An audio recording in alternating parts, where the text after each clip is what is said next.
You do not stay in toxic relationships because you are weak. You stay because your intelligence can be used against you, and if you are smart, you are often better at explaining the pain than leaving it.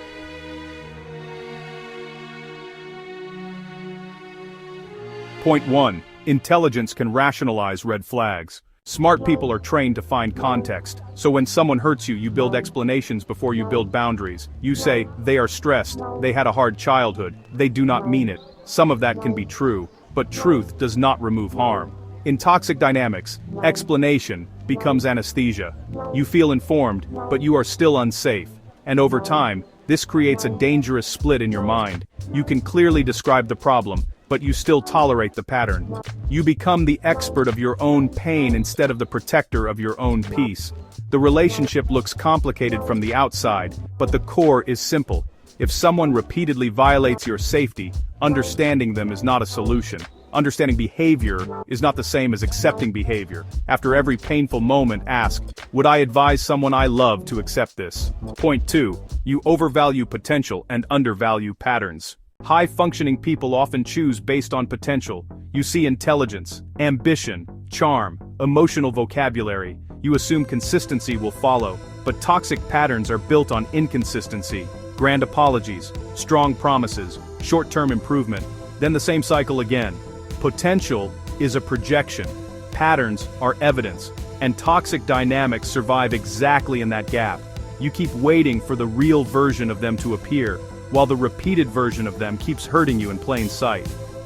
Many smart people think patience is maturity, but patience without standards becomes self-neglect. The future you imagine feels emotionally vivid, so it looks more real than present behavior. That is why this trap is powerful. Your hope feels rational, but your evidence says otherwise. Your future is built on repeated behavior, not rare insight. Track 1 month of actions, not words. If the same wound keeps reopening, believe the pattern.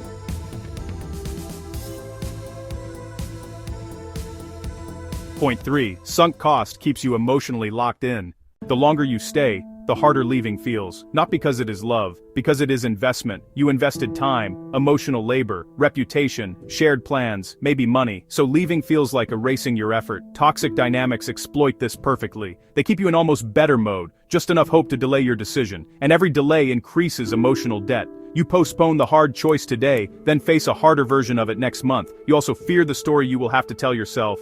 I stayed longer than I should have. But staying longer does not protect you from that pain, it multiplies it. Leaving is not erasing your past effort, it is stopping further damage. Staying to justify the past only sacrifices your future. Ask, if this started today exactly like this, would I choose it? Point 4. Emotional intensity is mistaken for depth. Fast vulnerability can feel like soul-level connection, late-night confessions, huge emotional swings, statements like, no one understands me like you.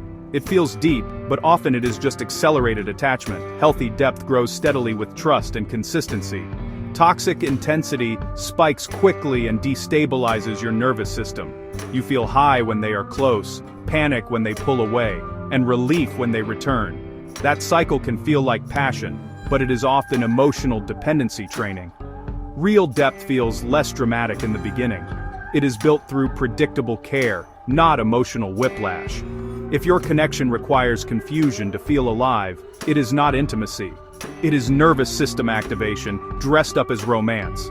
Intensity can be chemistry, but consistency is compatibility. Slow down decisions when emotions are highest. Clarity usually appears after intensity drops.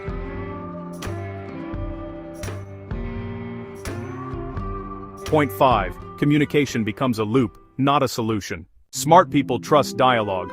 You communicate well, you reflect, you explain needs clearly. The toxic partner may even validate everything you say.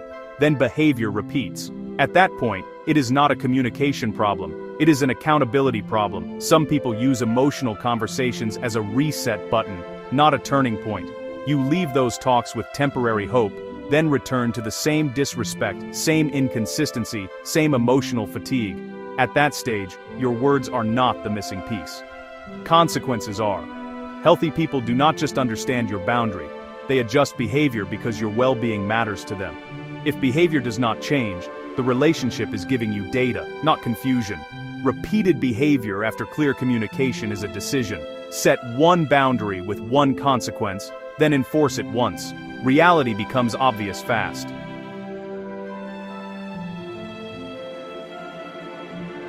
Point 6. Your identity is tied to being the one who can handle it. Many intelligent people see themselves as resilient, patient, and emotionally mature. Those are strengths. But in a toxic relationship, those strengths get weaponized. You call self-abandonment loyalty. You call chronic stress commitment. You call fear of conflict emotional intelligence. Meanwhile, your body is exhausted. You are always preparing for the next emotional storm. You monitor tone, timing, and mood to prevent another blow-up. That is not love. That is hypervigilance.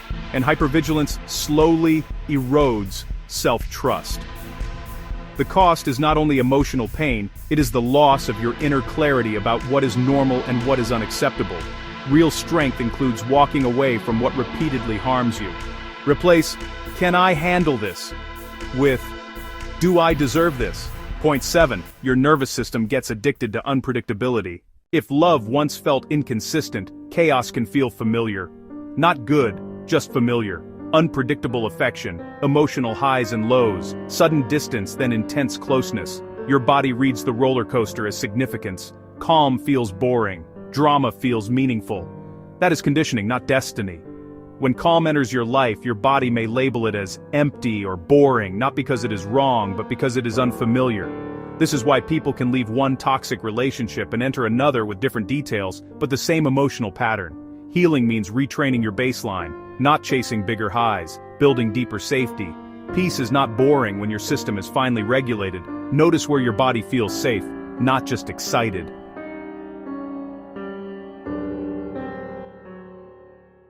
How to break the pattern. Audit behavior weekly. Keep a simple note. Promises made, promises kept, respect shown under stress.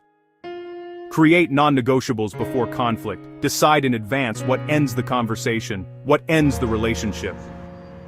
Separate empathy from access. You can understand someone's trauma without giving them unlimited emotional entry. Rebuild tolerance for calm. Healthy relationships may feel quiet at first. Stay long enough to evaluate consistency. Use a trusted outside mirror. Ask one grounded person to reflect what they see in your dynamic.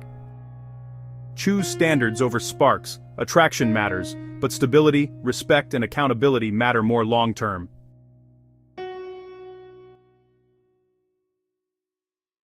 If this resonated, you are not broken. You are noticing a pattern that can be changed. You are not weak, and you are not behind. You are becoming conscious of a cycle that many people repeat for years without understanding it. Start with one decision this week. One boundary you keep. One red flag you stop rationalizing. One moment where you choose peace over emotional chaos. If you want more practical psychology like this, clear, direct, and built for real life, subscribe to PeopleDecoded. And if this episode helped you see your situation more clearly, share it with one person who needs to hear it today.